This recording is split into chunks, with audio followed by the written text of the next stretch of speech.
Mateus capítulo 13. Tendo Jesus saído da casa naquele dia, estava sentado junto ao mar. E ajuntou-se muita gente ao pé dele, de sorte que, entrando num barco, se assentou, e toda a multidão estava em pé na praia. E falou-lhe de muitas coisas por parábolas, dizendo: Eis que o semeador saiu a semear. E quando semeava, uma parte da semente caiu ao pé do caminho, e vieram as aves e comeram-na. E outra parte caiu em pedregais, onde não havia terra bastante, e logo nasceu, porque não tinha terra funda. Mas vindo o sol, queimou-se e secou-se, porque não tinha raiz. E outra caiu entre espinhos, e os espinhos cresceram e sufocaram-na. E outra caiu em boa terra, e deu fruto, um a 100, outro a 60 e outro a 30. Quem tem ouvidos para ouvir, que ouça. E acercando-se dele, os discípulos disseram-lhe: Por que lhe falas por parábolas? Ele respondendo disse-lhes: Porque vós é dado conhecer os mistérios do reino dos céus, mas a eles não lhes é dado. Porque aquele que tem se dará, e terá em abundância, mas aquele que não tem, até aquilo que tem lhe será tirado. Por isso lhe falo por parábolas, porque eles vendo não veem, e ouvindo não ouvem, nem compreendem. E neles se cumpre a profeta de Isaías que diz: Ouvindo ouvireis, mas não compreendereis, e vendo vereis, mas não percebereis. Porque o coração desse povo está endurecido, e ouviu de mau grado com seus ouvidos, e fechou os olhos, para que não veja com os olhos, e ouça com os ouvidos, e compreenda com o coração, e se converte, e eu o cure. Mas bem-aventurados os vossos olhos, porque veem, e os vossos ouvidos, porque ouvem.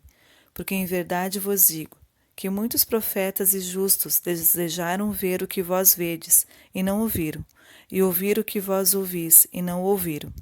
Escutai, pois, a parábola do semeador. Ouvindo alguém a palavra do reino, e não a entendendo, vem o maligno e arrebata o que foi semeado no seu coração. Este é o que foi semeado ao pé do caminho. Porém, o que foi semeado em pedregais é o que ouve a palavra e logo a recebe com alegria. Mas não tem raiz em si mesmo, antes é de pouca duração.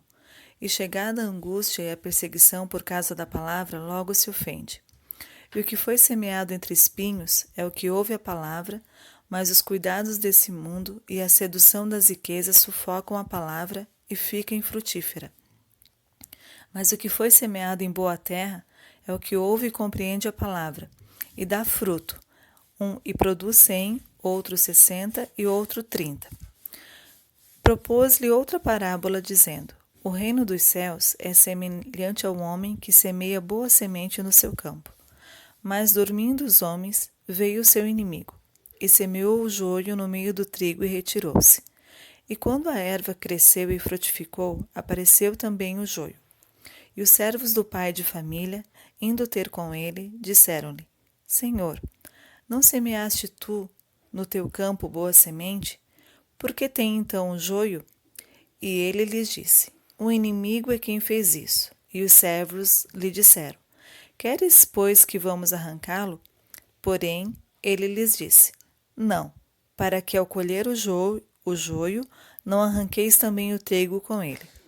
Deixai crescer ambos juntos até a ceifa, e por ocasião da ceifa direi aos ceifeiros: Colhei primeiro o joio e atai-o em molhos para o queimar, mas o trigo ajuntai-o no meu celeiro.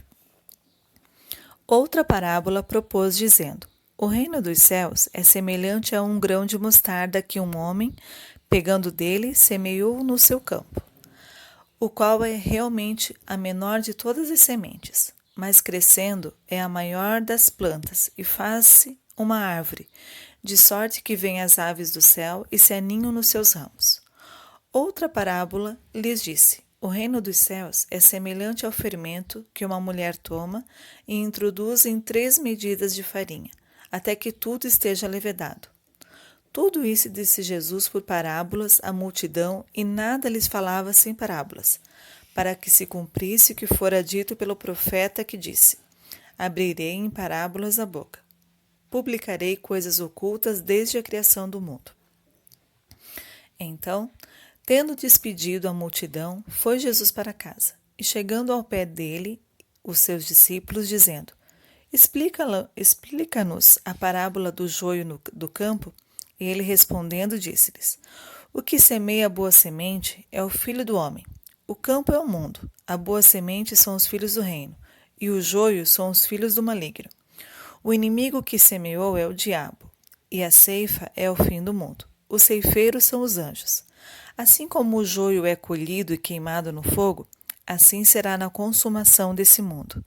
Mandará o Filho do homem e os seus anjos, e eles colherão do seu reino tudo que causa escândalo e os que cometem iniquidade, e lançá-los-ão na fornalha de fogo. Ali haverá pranto e ranger de dentes. Então os justos resplandecerão como o sol no reino de seu Pai. Quem tem ouvidos para ouvir, que ouça. Também o reino dos céus é semelhante a um tesouro escondido num campo que um homem achou e escondeu. E pelo gozo dele, vai, vende tudo quanto tem e compra aquele campo. Outro sim, o reino dos céus é semelhante ao homem negociante que busca boas pérolas. E encontrando uma pérola de grande valor, foi, vendeu tudo quanto tinha e comprou-a. Igualmente, o reino dos céus é semelhante a uma rede lançada ao mar e que apanha toda a qualidade de peixes. E estando cheia, a puxam para a praia e, assentando-se, apanham para os cestos os bons. Os ruins, porém, lançam fora. Assim será na consumação dos séculos. Virão os anjos e separarão os maus dentre os justos, e lançá-los-ão na fornalha de fogo. Ali haverá pranto e ranger de dentes. E disse-lhe Jesus: Entendestes todas essas coisas? Disseram-lhe eles: Sim, Senhor.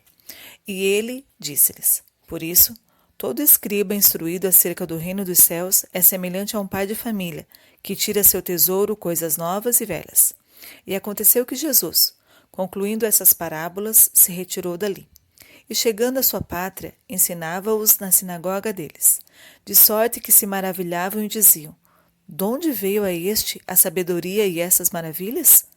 Não é este o filho do carpinteiro? E não se chama sua mãe Maria e seus irmãos Tiago e José e Simão e Judas? E não estão entre nós todas as suas irmãs? De onde lhe veio, pois, tudo isso? E escandalizavam-se dele.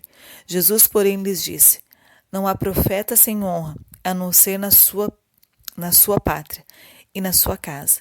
E não fez ali muitas maravilhas, por causa da incredulidade deles.